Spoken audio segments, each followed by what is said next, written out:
नमस्कार, सुप्रभात, बहुत स्वागत है आपका नमस्ते बिहार में। आपके साथ मैं हूं सोनाली सिंह।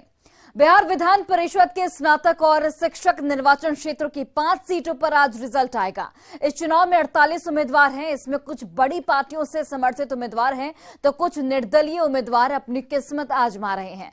आज जो परिणाम आने वाले हैं उनमें 5 में से 3 परिणाम शिक्षक निर्वाचन क्षेत्र और 2 स्नातक निर्वाचन क्षेत्र के लिए आने हैं।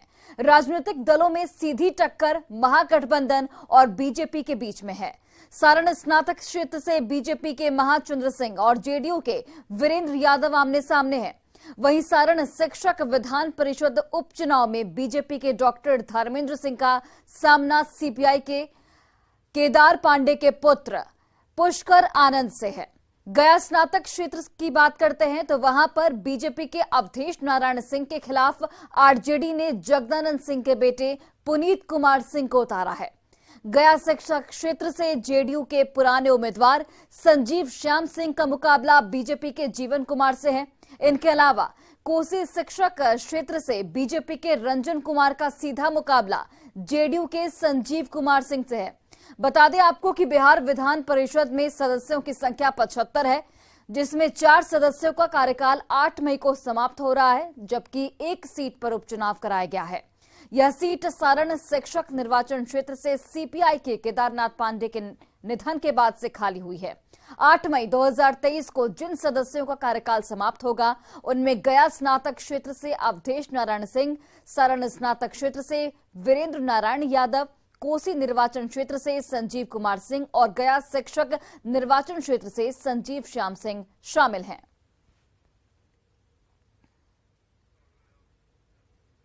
तो बिहार के खगड़िया से शिक्षा विभाग का एक अजीबोगरीब आदेश सामने आया है, जिसमें प्रखंड शिक्षा पदाधिकारी ने अपने साथ एक शिक्षक को बाइक चलाने की ड्यूटी लगा दी है।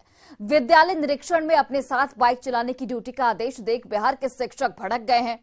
प्रारंभिक शिक्षक संघ ने इसे शिक्षकों का अपमान बताया है। शिक्षक नेता ने बिहार सरकार से पूरे मामले की जांच की मांग की है, वहीं बीईओ के खिलाफ कार्रवाई की मांग की है। शिक्षक संघ का इस पूरे मामले पर कहना है कि पहले से ही शिक्षकों से गैर शैक्षणिक कार्य लिए जाते रहे हैं, लेकिन अब ऐसी हरकत बर्दाश्त से बाहर है। वहीं शिक्षा मंत्री ने पूरे मामले की जांच की मांग की है। शिक्षकों से ड्राइवर की ड्यूटी ले जा रही है, ये बेहद ही अफसोसजनक बात है। मैं बिहार के मुख्यमंत्री जी से तुरंत मांग करता हूं कि खगड़िया के सदर ब्लॉक में वहां के प्रखंड शिक्षा पदाधिकारी ने शिक्षक को ड्राइवर की ड्यूटी दे दी है। अब जितने भी प्रकार के गैर शैक्षणिक कार्य हैं वो तो शिक्षक, ये ड्राइवर की ड्यूटी लगाई गई है, यह बिल्कुल बर्दाश्त से बाहर है। शिक्षकों को ड्राइवर का ड्यूटी देना, मैं माननीय मुख्यमंत्री जी से, माननीय उप मुख्यमंत्री बिहार से तुरंत मांग करता हूं कि खगड़िया के सदर ब्लॉक में बीओ साहब के द्वारा शिक्षक को ड्राइवर की ड्यूटी दी गई है, इसकी जांच कराई जाए। अगर यह सही है तो कठोर से कठोर कार्रवाई संबंधित पदाधिकारी पर किया जाए, अन्यथा पूरे बिहार में शिक्षक सभी प्रकार के कार्य को ठप कर देंगे। इतना अपमान बिहार में शिक्षक अब बर्दाश्त नहीं करेंगे कि उनको इस प्रकार ड्राइवर की ड्यूटी में लगा दिया जाए, इस प्रकार के गैर शैक्षणिक कार्यों में लगाया जाए, यह अब बर्दाश्त से बाहर होगा। सर कि उन्होंने अपने बाइक चलाने के लिए एक शिक्षक का ड्यूटी लगा रखा है सर। अब अगर ऐसा है तो इसकी जांच करेंगे और चिंता मत करिए, लेकिन एक जो है आप लोगों की तरफ से या हमारे समाज की तरफ से रिप्रेजेंटेशन आ जाएगा तो ठीक है। और बेतिया में अचानक आग लगने से 9 घर जलकर राख हो गए। घटना मैनाटांड थाना क्षेत्र के रामपुरवा गांव की बताई जा रही है, जहां 9 घर धू कर जल गए। ग्रामीणों में साजिश कर आग लगाने का आरोप लगाया है, ग्रामीणों की ओर से लगाया गया है। ग्रामीणों का यह साफ तौर पर कहना है कि सीओ की तरफ से भेजे गए नोटिस में 5 अप्रैल तक झोपड़ी हटा लेने को कहा गया था, लेकिन रात में ही आग लग गई। घटनास्थल पर पेट्रोल की महक भी आ रही थी। तस्वीरें आप देखिए, जहां पर इस आग की चपेट में 9 घर आ गए। रामपुरवा गांव में ये आग लगी है। हालांकि ग्रामीणों ने साजिश के तहत आग लगाने का आरोप लगाया है। आग लग चुका है। उसके बाद बड़ा बाबू आए हैं तो बोले हैं कि हम लोग कार्रवाई करेंगे, जो लगाया है उसका जांच होगा और केस भी होगा। सीओ साहब नोटिस दिला रही घर खाली करे के, अब मुझे टाइम मिल रहा है 5 तारीख हटावे के। अब 5 तारीख ना हटावे के तो हमने 4 तारीख के साजिश से आग लगा के हमने घर जरा दिल बल्लू कितना आदमी के आग लगा है? 9 आदमी। और चलिए इसी बीच पटना सिटी से बड़ी खबर सामने आ रही है। बाल कैदियों के 2 गुटों के बीच मारपीट हुई है। बीच बचाव करने पहुंचे अधीक्षक की भी यहां पर पिटाई कर दी गई है। करीब 10 बाल कैदी जख्मी बताए जा रहे हैं। घायल कैदियों का इस वक्त इलाज जारी है। कई बाल कैदियों की स्थिति गंभीर भी बनी हुई है। गाय घाट के बाल सुधार गृह की ये पूरी घटना, जहां पर बाल कैदियों के 2 गुटों के बीच मारपीट हो गई, वहीं पर बीच बचाव करने पहुंचे अधीक्षक की भी यहां पर पिटाई की गई है। करीब 10 बाल कैदी इस वक्त जख्मी हैं और कई बाल कैदियों की स्थिति गंभीर बताई जा रही है।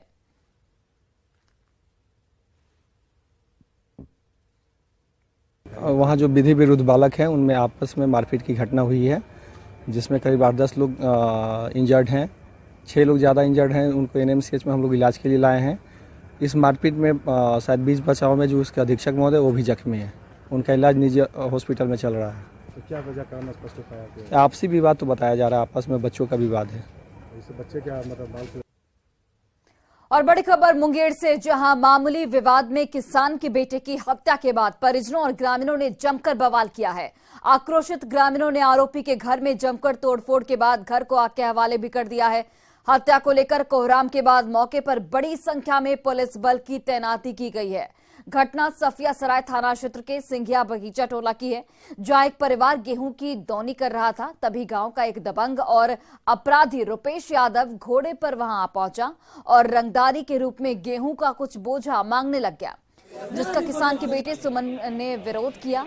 जिसके बाद दबंग रुपेश ने सुमन की चाबुक से पिटाई कर दी और पिस्टल से सुमन के सिर में गोली मार दी और उसके पिता पर भी हथियार तान दिया और सबको मारने की धमकी देने लगा और घोड़े पर चढ़कर वहां से फरार हो गया।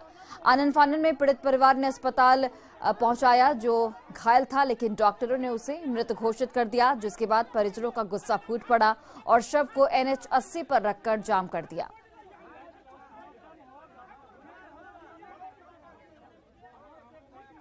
रुपेश यादव आया उधर से घोड़ा पर से, उसको घोड़ा उसको चढ़ा दिया, उस पे घोड़ा चढ़ा दिया उस मेरा भाई पर, तो आँख फूल गया। बस गुस्सा में एक डिब्बा पानी पीने वाला फेंक दिया, तो गुस्सा में निकाला, गोली मार दिया मेरा भाई को इसमें। और फिर उसके बाद मेरा पापा उसी को रगड़ने लगा, फिर पापा पर फायरिंग करने वाला के सबका मार दो बहन। पाना यानी बीघा में 1-2 बीघा 1-2 को हटिया दीजिए, अच्छा 4 दीजिए, 5 दीजिए, 7 दीजिए, 2 बजा दीजिए, 4 बजा दीजिए, जो दीजिए दीजिए। वही नहीं दिया, गोली मार दिया नहीं, यानी ये ने कहा कि नहीं दिए, वो बोला कि हे पापा दमा कटवा रहा है, जानो जैसे ले मांग लिए। हम तो बच्चा उतरे हम नहीं देंगे, गार्जियन हम नहीं देंगे। उसी क्रम में उस दोनों में घोड़ा मारने लगा, बाल्टी चला दिया, जिस क्रम में उसको गोली मार। और चलिए अगली खबर कटिहार से, जहां न्यूज 18 की खबर का बड़ा असर हुआ है। हसनगंज प्रखंड के मोहम्मदिया गांव के अतिरिक्त प्राथमिक स्वास्थ्य केंद्र में एक्सपायरी और उपयोग में लाई जाने वाली लायक दवाओं को स्वास्थ्य केंद्र के बाहर जलाने और दवाओं की बर्बादी की खबर न्यूज 18 ने प्रमुखता के साथ दिखाई थी। खबर पर संज्ञान लेते हुए स्वास्थ्य विभाग की टीम ने जांच की है। जांच टीम ने सिविल सर्जन को रिपोर्ट सौंपने की बात कही है। जब आपके द्वारा नहीं कराया गया और आपके गोडाउन में जमा कराया, यानी कि रोगी को आपने नहीं दिया दवाई, इसके बारे में मुझे पूर्णतया जानकारी नहीं है। हम लोगों ने अपने तरफ से हर संभव प्रयास किया कि सारे कार्य नियमानुसार होते रहें, तो लेकिन फिर भी कुछ चूक हो सकती है कि हुई हो। क्लियर कट नहीं आ रहा, जला हुआ मिला, क्लियर कट नहीं आ रहा। मतलब दवा जलाई गई है ये पुष्टि हो रही है ना? रेपर मिला, दवा जलाई गई है इसकी पुष्टि हुई है ना? सर दवा जलाई गई है इसकी पुष्टि हुई है ना? दवा यहाँ हुआ है। और देश में कोविड के बढ़ते मामलों के बीच स्वास्थ्य विभाग ने एक नया दिशा निर्देश जारी किया है। लोगों को अब अस्पताल में मास्क के बिना प्रवेश करने को नहीं कहा गया है। बढ़ते संक्रमण को देखते हुए एहतियातन के तौर पर यह गाइडलाइन जारी की गई है, लेकिन बेहद ही कम लोग इस नए गाइडलाइन का पालन कर रहे हैं। नवादा सदर अस्पताल में न्यूज 18 की टीम ने जब इसकी पड़ताल की तो लगभग सभी लोग बगैर मास्क के दिखे। अस्पताल में इक्के दुक्के लोग ही जो मास्क है वो लगाए हुए थे। नए वेरिएंट को देखते हुए लोगों को सतर्क रहने को कहा गया है, वहीं लोग अभी भी इसे अनदेखा कर रहे हैं। अधिक जानकारी इस पर दे रहे हैं हमारे सहयोगी अनिल विशाल। कोरोना के नए मामले सामने आने लगे हैं और इसी को देखते हुए स्वास्थ्य विभाग ने एक नई एडवाइजरी जारी की है, जिसमें यह बताया गया है कि लोग जो है अस्पतालों में बिना मास्क के एंट्री नहीं कर सकते हैं। ऐसे में न्यूज़ 18 की टीम जब इसका रियलिटी चेक करने के लिए अस्पताल में पहुंची तो यह देखा गया कि बेहद कम ही लोग, या यूं कह सकते हैं कि किसी ने भी मास्क नहीं लगाया है। इस वक्त हम तस्वीर आपको दिखा रहे हैं सदर अस्पताल का, जहां आप देख सकते हैं कि इमरजेंसी वार्ड हो या सर्जिकल वार्ड हो या फिर जनरल ओपीडी हो या दवा वितरण केंद्र हो, कहीं भी लोग मास्क नहीं पहने हुए हैं। हालांकि सदर अस्पताल में कोरोना जांच जरूर हो रहा है, रैंडमली कई लोगों के सैंपल भी लिए जा रहे हैं, मगर अभी तक लोगों ने जो एडवाइजरी जारी किया गया है उसके अकॉर्डिंग यहाँ पे लोग फॉलो नहीं कर रहे हैं। यहाँ पे कुछ लोग हैं, हम जानते हैं क्या हो रहा है, ये बताइए। कोरोना टेस्ट हो रहा है। कितना लिया जा रहा है? कल 216, आज 145 हुआ है अभी तक। क्या पॉजिटिव टेस्ट अभी तक आए हैं? अभी एक भी नहीं आया। लक्षण लोगों को मिल रहा है? नहीं। सैंपलिंग कहाँ हो रहा है? यही हो रहा है। जैसा कि आपने सुना कि हालांकि यहाँ पे पॉजिटिव केस नहीं आए हैं, मगर लोगों से एहतियातन बरतने के लिए अभी से ही कह दिया गया है, क्योंकि नए वेरिएंट में कई ऐसे केस आए हैं जिसमें कई लक्षण पाए गए हैं और इसी के एहतियातन स्वास्थ्य विभाग ने एक नया एडवाइजरी जारी किया है, मगर उस एडवाइजरी का यहाँ पे पालन होता नहीं दिख रहा है। तो ज़रूरत है लोग पहले से सतर्क रहें और सावधान रहें और उसी से ही बचा जा सकता है। अनिल विशाल, न्यूज़ 18 नवादा। और देखिए, बिहार शरीफ में सांप्रदायिक हिंसा के बाद पुलिस अब पूरी तरह से एक्शन में आ चुकी है। हालात सामान्य होने के बाद पुलिस अब शक के आधार पर घरों की तलाशी ले रही है। इसी कड़ी में पुलिस ने आज बजरंग दल के एक नेता कुंदन कुमार के घर में तलाशी ली, जिसमें कुछ कागजात बरामद किए गए। कुंदन कुमार के नेतृत्व में ही रामनवमी का भव्य जुलूस निकाला गया था और उसी जुलूस पर पथराव के बाद बवाल हुआ था। पुलिस ने दूसरे पक्ष के भी कई लोगों के घरों में दबिश दी है, जिसमें कई आपत्तिजनक सामान बरामद किए जाने की बात सामने आ रही है और उनकी जांच लगातार पुलिस की ओर से की जा रही है। बिहार शरीफ और सासाराम में सांप्रदायिक हिंसा मामले में अब तक कुल 179 आरोपियों की गिरफ्तारी हो पाई है, जिसमें बिहार शरीफ में 130 और सासाराम में 49 की गिरफ्तारी हुई है। सासाराम में 3 लोगों को हिरासत में लेकर पूछताछ भी की जा रही है। सासाराम में अब तक कुल 4 एफआईआर दर्ज किए गए हैं, जबकि पहले 29 की जगह अब 59 जगहों पर मजिस्ट्रेट की तैनाती कर दी गई है। सासाराम में अब भी एसएसबी की 2 कंपनी, आरएएफ की 1 कंपनी और एसटीएफ बीएमपी के जवान तैनात हैं।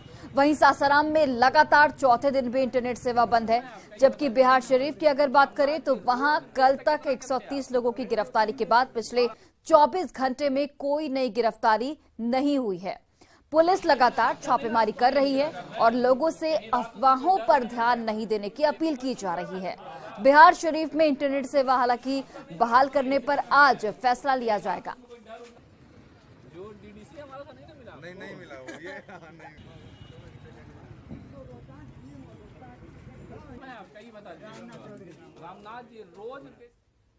एआईएमआईएम प्रमुख असदुद्दीन ओवैसी ने सासाराम और बिहार शरीफ में हुए दंगे के लिए बिहार सरकार को जिम्मेवार ठहराया है।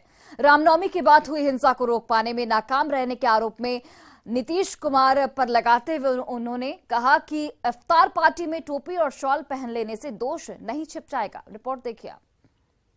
मुख्यमंत्री हैं और आप जबान से इसको कंडेम नहीं करते, ट्वीट करते हैं उनके अलायंस पार्टनर, इफ्तार की दावत कल खाते हैं, खजूर खाते हैं, तो इनकी नाकामी है, बिल्कुल सरासर इनकी नाकामी है और हम कंडेम करते हैं। बिहार सरकार पर आरोपों की बौछार कर रहे ये हैं एआईएमआईएम के प्रमुख असदुद्दीन ओवैसी। रामनवमी के बाद नालंदा के बिहार शरीफ और सासाराम में भड़की हिंसा के लिए बिहार सरकार जिम्मेदार है, ऐसा आरोप ओवैसी लगा रहे हैं। हिंसा के शिकार लोगों के प्रति संवेदनहीनता का आरोप भी मुख्यमंत्री नीतीश कुमार पर मढ़ रहे हैं। नीतीश कुमार जो है उन पे कोई रिमोर्स ही नहीं है, उनको कोई तकलीफ ही नहीं हो रही उनको। कल इफ्तार की पार्टी में चले गए,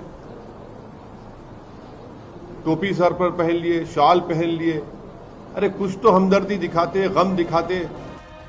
ओवैसी ने आरोप लगाया कि बिहार शरीफ में 100 साल पुराने मदरसे को जला दिया गया, मस्जिद की मीनार को क्षतिग्रस्त कर दिया गया, लेकिन सीएम के साथ ही डिप्टी सीएम तेजस्वी यादव संवेदनहीन बने रहे। नीतीश कुमार और तेजस्वी यादव ये चाहते हैं कि मुसलमानों को बिहार के हमेशा उनके दिलों में खौफ पैदा कर दिया जाए। तो सुनिए, ट्वीट से काम नहीं होगा। आप सत्ता में हैं, आप मंत्री हैं, आप पावर शेयर कर रहे हैं, क्यों नहीं अभी तक आप और आपके चचा जाकर उस जगह का इंस्पेक्शन करते, उस मदरसे अजीजिया का, उस मस्जिद को जुटाने की कोशिश की गई थी? क्यों नहीं आपकी सरकार ने अब तक कंपनसेशन का ऐलान किया? क्यों नहीं अभी तक आपने उन पुलिस वालों के खिलाफ एक्शन लिया जिनकी मौजूदगी में वायलेंस हुआ? ये तो इनकी नाकामी है, बिल्कुल सरासर इनकी नाकामी है और हम कंडेम करते हैं। नालंदा के बिहार शरीफ और सासाराम में जिस तरह से हिंसा फैली, उसे लेकर असदुद्दीन ओवैसी ने खुलकर नीतीश कुमार को कटघरे में खड़ा करने की कोशिश की। आरोप सीधे सरकार पर लगा तो जवाब भी सत्ता पक्ष की ओर से आया। नीतीश कुमार ने इन 17 वर्षों में मिल्लत के साथ इस प्रदेश में एक भी राइट नहीं होने दिया अपने शासनकाल में। तो ये इस बात को प्रमाणित हमें ओवैसी से और हमें भारतीय जनता पार्टी के किसी नेता से सर्टिफिकेट लेने की जरूरत नहीं है। नफरत और नफरत की राजनीति को बिहार में न पहले पनपने दिया गया है, न आगे पनपने दिया जाएगा। ओवैसी साहब, भाजपा को तो सत्ता से बेदखल होने का कहीं ना कहीं बेचैनी और घबराहट समझ में आ रहा है, लेकिन आपको बेचैनी किस बात का है? नीतीश को जिस मुस्लिम समुदाय की ओर से प्रधानमंत्री बनाए जाने की अपील की जा रही है, नीतीश कुमार को जिस अल्पसंख्यक समाज की ओर से सबसे अच्छा नेता बताया जाता है, उसी समाज से आने वाले असदुद्दीन ओवैसी नीतीश कुमार को हिंसा रोकने में नाकाम बताते हैं। वही ओवैसी जिनकी पार्टी का जनाधार बिहार के सीमांचल के जिलों में है, उनके लगाए आरोपों से अब सियासत बेहद गर्म है। न्यूज 18 के लिए पटना से रवियस नारायण और संजय कुमार के साथ ब्यूरो रिपोर्ट। और इधर देखिए, सासाराम और बिहार शरीफ में स्थिति सामान्य होने लगी है। रामनवमी जुलूस के बाद हुए सांप्रदायिक हिंसा और तनाव के बाद अब प्रभावित इलाकों में जिंदगी पटरी पर लौटने लगी है। हालांकि संवेदनशील इलाकों में अब भी प्रशासन की पैनी नजर बनी हुई है। देखिए,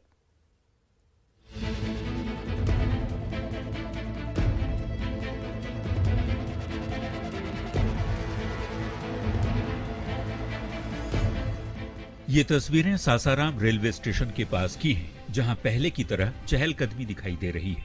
शहर के चौक चौराहों पर भीड़, स्टेशन के पास यात्रियों की आवाजाही, सजी हुई फल मंडी, वहां मौजूद खरीदार स्थिति के सामान्य होने का ये सबूत दे रहे हैं। रामनवमी जुलूस के बाद 4 दिनों तक हिंसा, तनाव और उपद्रव का दंश झेल रहे शहरवासी वापस अपनी दिनचर्या में लौट चुके हैं। आम जनजीवन फिर से पटरी पर लौट रहा है। रामनवमी के बाद सासाराम में 2 पक्षों में हुए हिंसक झड़प के बाद अब स्थिति काफी सामान्य हुई है। मैं हूं अभी सासाराम के रेलवे स्टेशन के पास और आप देखिए किस प्रकार यहां पर रेलवे स्टेशन के पास जो है यात्रियों का आना जाना हुआ है और चहलकदमी बढ़ी है। ये सासाराम का इलाका है और सासाराम का ये धर्मशाला रोड भी है, पास में ही धर्मशाला रोड है।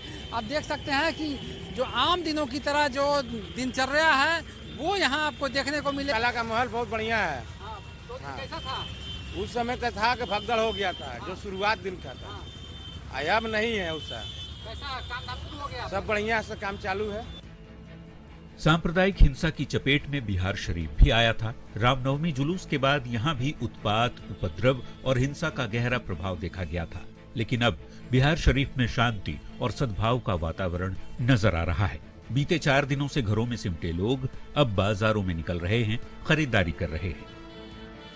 अभी हम पहुंचे हैं नालंदा जिले के बिहार से स्थित भराव पर, जहां पर भराव मोड़ पर देख सकते हैं किस तरह से जो प्रभावित एरिया था वहां स्थिति अब काफ़ी सुधर गई है। तो देख सकते हैं किस तरह से जो है लोगों की चहलकदमी बढ़ गई है। लोग यहां पर पहुंचे हैं और जो है 4 दिनों से जो है घर में दुबके हुए थे और ख़ास करके जिस तरह से जो लोग जो दहशत फैली हुई थी, आज है निडर होकर जो है सड़कों पर लौटे हैं। खास करके जिस तरह से जो लोग यहाँ पर सड़कों पर जो घूम फिर रहे हैं और सामानों की जो खरीदारी कर रहे हैं, उससे है जो रौनक लौटी है। कल तो कुछ चल नहीं रहा था, कोई दुकान भी नहीं खुल रहा था, तो देखें मॉर्निंग में सब्जी वगैरह भी मिल रहा है। 4 दिन तो सब्जी मिलना भी मुश्किल हो गया था यहाँ पे। क्या लोग जिस तरह से लोग घर में दुबके हुए थे, खास करके एक डर का माहौल था, अब कैसा महसूस? अभी अच्छा लग रहा है, सुबह से मॉर्निंग से आज काफी खुशी मिल रही है। आज मॉर्निंग से अच्छा लग रहा है। क्या अपील करना चाहते हैं लोगों से कि शांति बना के रखें, सारे आदमी मिलकर रहे। सांप्रदायिक हिंसा की चपेट में आए सासाराम और बिहार शरीफ में प्रशासन अब भी मुस्तैद है। प्रभावित इलाकों में पुलिस की पैनी नजर बनी हुई है, इसमें कोई शक नहीं। कुछ असामाजिक तत्वों की वजह से इन दोनों शहरों का अमन चैन बिगड़ा, लेकिन शांति और सद्भावना पर लगा ये ग्रहण अब टल चुका है और लोग वापस अपनी जिंदगी को गति देने में जुट गए हैं। प्रशासन के साथ न्यूज 18 आपसे ये अपील करता है कि किसी भी तरह की अफवाहों पर ध्यान न दें। न्यूज 18 के लिए सासाराम से अजित कुमार और बिहार शरीफ से अभिषेक कुमार की रिपोर्ट। और नीतीश कुमार की तस्वीर लाल किले से जुड़ी और बिहार की सियासत गर्मा गई। सोमवार को पटना के फुलवारी शरीफ में आयोजित दावत इफ्तार में नीतीश कुमार शामिल हुए। मंच पर लाल किला का बैनर लगा था, जबकि एक दिन पहले ही पटना की सड़क पर लाल किले के साथ नीतीश कुमार की तस्वीर लगाई गई थी। बीजेपी इसे लेकर जहां नीतीश कुमार पर तंज कस रही है, तो वहीं कांग्रेस नीतीश की दावेदारी से ही खुद को किनारा कर रही है। देखिए।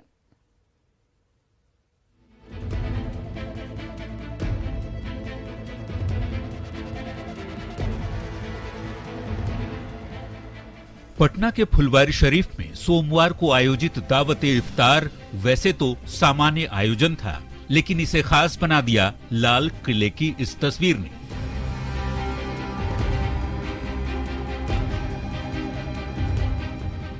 नीतीश इफ्तार में शरीक हुए, लेकिन बैकग्राउंड लाल किले वाला था और इसी पोस्टर को लेकर सियासत पटना से दिल्ली तक गर्म है।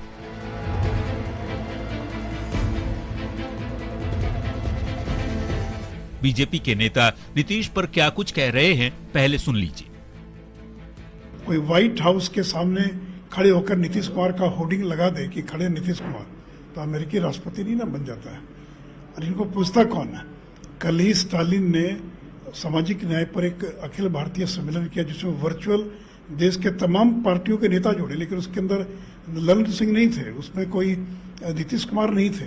जो इनको लाल किला का सपना दिखा रहा है, तो पिछले बार इनको कीड़ा काटा था तो 2 सीटें आई थी, इस बार 0 सीटें जनता देगी, इतना गारंटी देता हूं। अगर डिजिटल लाल किला बना करके ख्वाब में जाएं, उनको बधाई दे, तो उनको मुंगेरी लाल के हसीन सपने देखने में कौन मना करेगा?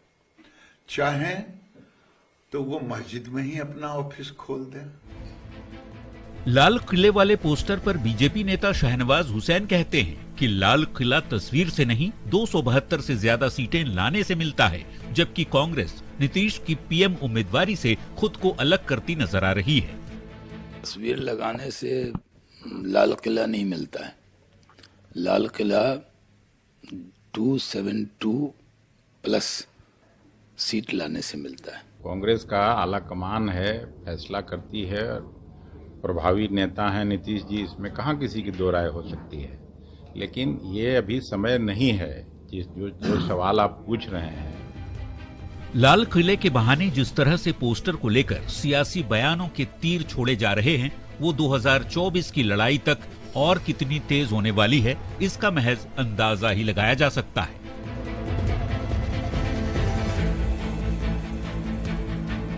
न्यूज 18 के लिए दिल्ली से अमितेश के साथ पटना से शैलेंद्र और धर्मेंद्र की रिपोर्ट।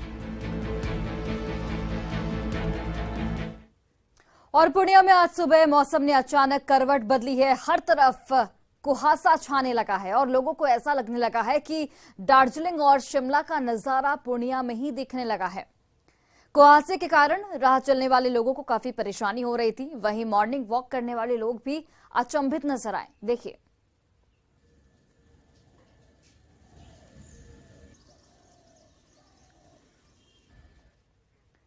और फिलहाल इस बुलेटिन में बस इतना ही। आप देखते रहिए न्यूज 18 बिहार झारखंड।